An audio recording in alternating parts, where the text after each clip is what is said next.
The Armfield Advanced Environmental Hydrology System, S12MKII, Exercise G, modeling water abstraction from a well in a confined aquifer. Project objectives: to model the confined aquifer, to remove water simulating well discharge, and then to calculate the hydraulic conductivity, K, of the aquifer. The one illustration in the manual illustrates well discharge going downward, which does become relevant in our various efforts to get meaningful results from this system. We start by finding the gauze well tube in the center of the table, and then create a flat surface in the sand that will be modeling our aquifer material.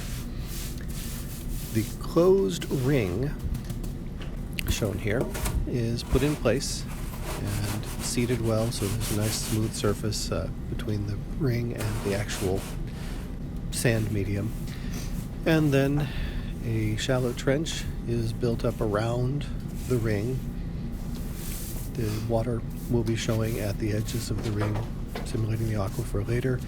This is as illustrated and as explained in the manual, although the reason for it is not made clear why it isn't simply built with sand all the way to the edge of the ring. It's important that the ring be weighted down. No weights were provided with the equipment, so we had to raid the steel bridge shop. As you saw, there was also a clear tube put in center place, and then the flow meters were set to 1 liter per minute until the water, as you can see, is beginning to pool up above the bottom level of the aquifer confining layer and flowing out through the small weir at the side. A siphon is attached to the sight tube, put in place, and started. We found consistently bubbles coming up. No matter what we did, there were always air bubbles. We never did figure that out, but we tried repeatedly. Siphon flow is not dramatic, but is definitely there. In this case, timing the siphon flow into a half liter measured unit, shown at the top of that orange tape, yielded 2 minutes and 42 seconds to get to the top. Unfortunately, as illustrated here, there was no difference in the manometer. We could not find any drop in any of the manometer readings. We figured perhaps the constant water flow from the French drains was too great for the drawdown effect to show. The water was replaced as fast as it was drawn down. So we decided to try again.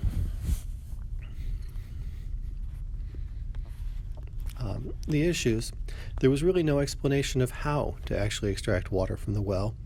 Terms in the manual are not defined at all. The sole illustration is confusing, does not depict anything close to the real reality, and efforts to perform it were just frustrating. For something completely different, we filled up the aquifer and turned the water off, hoping that if there's not enough positive flow pressure from the French drains to replace the water before it can be drawn out, that some drawdown effect could be shown. Much of this is the same. We have a weighted table. Once we saw that water was starting to rise up from the center of the aquifer, we turned off the flow, attached the already filled siphon, and attempted to siphon water out of the aquifer. In this case, though, the water just simply did not flow. There was clearly not enough pressure to get the water flowing. You can see air bubbles start up. The water flows for a short time, and then in a moment it'll stop. Right there. The water simply stops flowing. And when there's no flow, if there's no Q, then you can't calculate a K. So this was frustrating. The siphon didn't draw water. We then said, remember the illustration showing the well discharge going downward. Is it possible that it was actually meant to do that? So we decided to give it a try.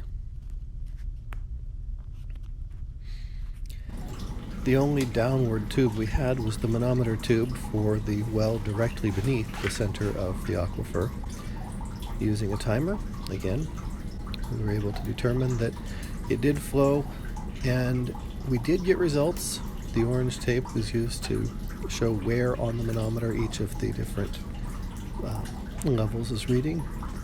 And from the results, we went to the working calculation, or the working equations. The equations were taken directly from the manual, and circled is our rearrangement of the Q equation to solve for K, which is the goal of this project. So the K we obtained here was 0.319 meters per second as the hydraulic conductivity based on extraction from beneath the aquifer rather than from above, as would be normal with a well.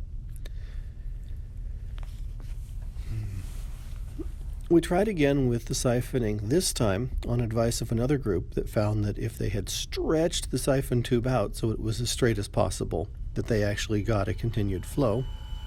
And once again, the air bubbles. Like I say, we never did figure out what was up with those air bubbles. We tried repeatedly to flush the medium with the siphon straightened out. We actually did get flow, although one team member had to stand or sit quite a ways away. The flow is shown here as a trickle through the tube, but a trickle is still something. And although these orange pieces look very, very even, there is a difference between one and the other, not shown in the camera. So we were able to calculate from this, if we measure between wells 5 and 7, the K value is 0.2882, which is actually fairly close to the 0.3 of the downward flow. But we don't have to necessarily measure from 5 to 7. We did see that well number 9 was higher up than 7, although well 9 is very close to the French drain. Well 9 is the one at the far left. Here the K would be 0.7565, more than double what it is if we just look at 5 to 7. So this leads us to wonder just how far apart the wells should be. This was not defined well in the manual, and so issues with the project we have. The instructions in the manual do not adequately explain the steps necessary to perform the simulation. The one illustration is not helpful. There are terms in the manual not defined. Actual drawdown from a siphon is so slight that it introduces great uncertainty. And we suggest that a manual should include a list of parts and supplies, illustrate the actual procedure for removing water, indicate the different heights of manometer may be slight, and include the equation for calculating K rather than making the students rearrange the Q equation.